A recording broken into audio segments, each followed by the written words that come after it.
6. How sweet it is. A nice blend of vines and trees was developing in my jungle, but I began to feel a definite need for something grassy or reedy to lend a little space and lightness to what could turn into a rather dense undergrowth. I've been dreaming fruitlessly about the bamboo grove for some time. The canned shoots sold in our neighborhood, their name notwithstanding, couldn't be expected to sprout. Then, foraging around in a Spanish greengrocer's one day, I almost passed up a tall stack of green-topped red canes. Odd-looking bamboo, I thought to myself as I headed for the banana bunches, intent on finding some wild ones with potential seeds. On the way back, I stopped for a closer look at the poles. It dawned on me. Sugarcane, of course. Now, what I didn't know about sugarcane could fill several volumes. Obviously, one couldn't just stick it into a pot and have it grow. Still, never having had real sugarcane, I couldn't resist buying a few stalks. I took it home, all 8 feet of it, on the subway and gave it a real scrutiny. It was divided into segments just like bamboo, if less pronounced, but what riveted my attention was a small shield-shaped scale on one side of each joint. Vaguely possible that a bud lurked beneath that. Just below the scale, the joint or node was circled by a double row of pin-sized dots on a small light-colored band. Now, I asked aloud, if I were a piece of sugarcane and I had a bud, what would those dots be? And with a smile, I answered myself, incipient roots, of course. Meanwhile, Susan had discovered my find and was happily and apparently indefinitely occupied peeling back cane and chewing one chunk after another. She was halfway through the second 8-foot cane when I rescued it from her clutches. Oh no, I'm going to plant this one. She eyed our ceiling with an obvious air of doubt, sucking absently on a long, since dry husk of cane. Was all she said aloud. I cut off a complete section or internode of the cane, leaving it enclosed by a joint at each end. Then I stuck it in a pot filled with 1/3 humus and 2/3 potting soil. I sank it so the lower nose or joint was just below the surface. If those pinpoints were indeed where the roots would emerge, they would emerge into nice, homey soil. Any young roots are sensitive. If they came out above ground level, chances were they would dry out and die.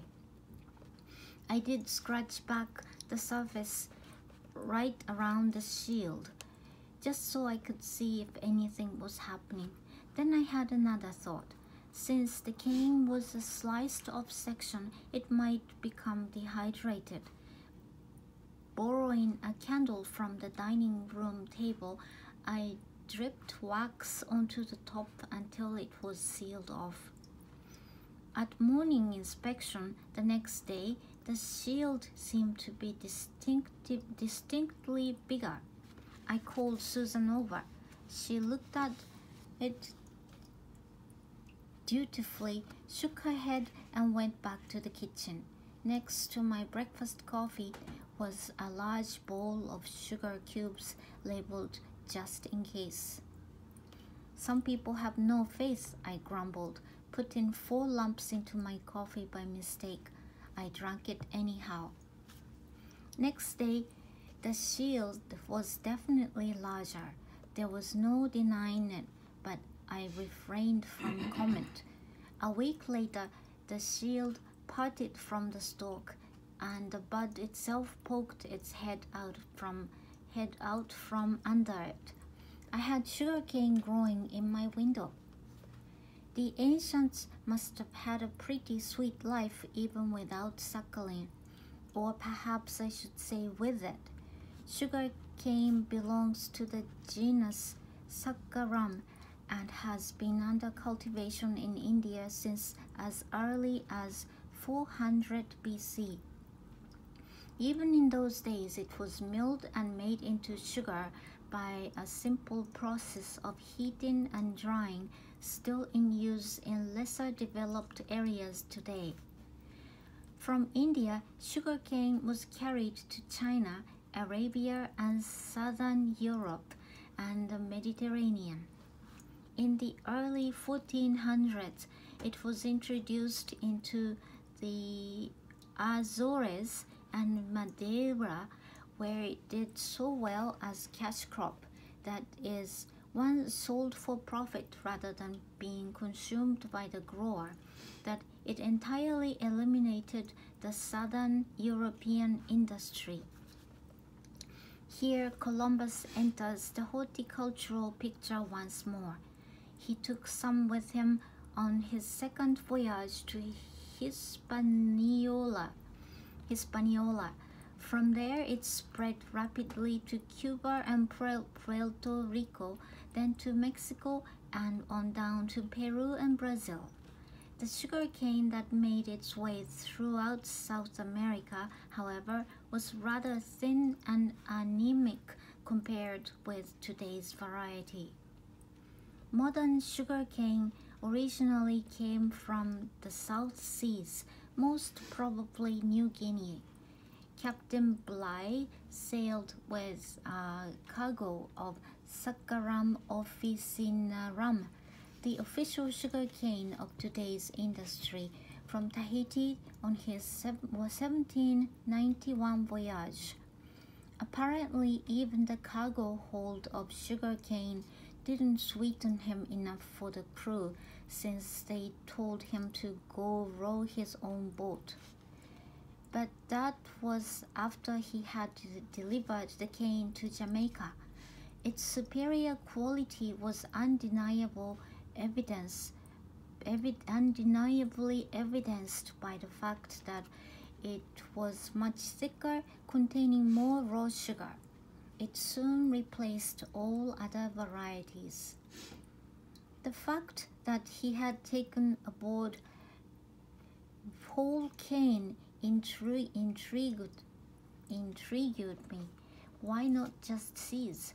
The reason, I discovered, was that Captain Bligh was one up on me.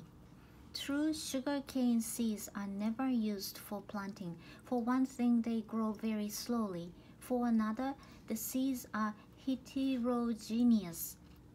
That is, they do not breed true to their parents, producing instead countless spurious varieties. Thirdly, some varieties don't even bother to flower and thus have no seeds. Just to be contrary, the standard planting material of the sugarcane is called a seed, but this seed is actually a stem cutting like the one I used. The planting method of commercial grower is different in that they don't cover a whole field with little cutting sticks halfway up out of the ground like mine. They make long furrows and bury them. This can be done by the after-dinner gardener too, by laying the cutting in a pot, the bud on one side, and covering it with about an inch of soil. The bud sprouts more quickly this way, and the young plant is more firmly anchored, an advantage because of its eventual tall skinniness. Since I think the old sugarcane stalk from which the shoot arises add something to the overall picture, I continue to stick some of mine halfway into the pot and wax over the exposed cut ends. Once a new shoot reaches a height of 4 or 5 inches, I add another inch or so of loose soil, a precaution against its getting top heavy and tipping over. The fresher the cane, the more likely it is to sprout. Also, I found that cutting halfway up the cane seemed to be the best for after dinner planting, probably because the middle has not yet been affected by the drying out that starts in on the cut ends. If you ever have difficulty coaxing your sugarcane to sprout, take a new cutting and let it sit under cold running water or in frequently changed cold water for about 24 hours. This will break the dormancy of the buds and not only induce some to sprout that wouldn't otherwise, but also make all of them sprout more quickly. A cane cutting won't stop at a single stalk. It will produce several, sometimes up to 5 or 6. They will stand high in their pot, looking very much like a clump of reddish bamboo with slightly too many of the wrong kind of green leaves. Well, until I manage to get some bamboo shoots capable of sprouting, they'll just have to do. Meanwhile, Susan has come up with an intriguing way of using sugarcane. She serves individual sticks made from center section of the cane with coffee. You just stir until the brew is sweetened to taste.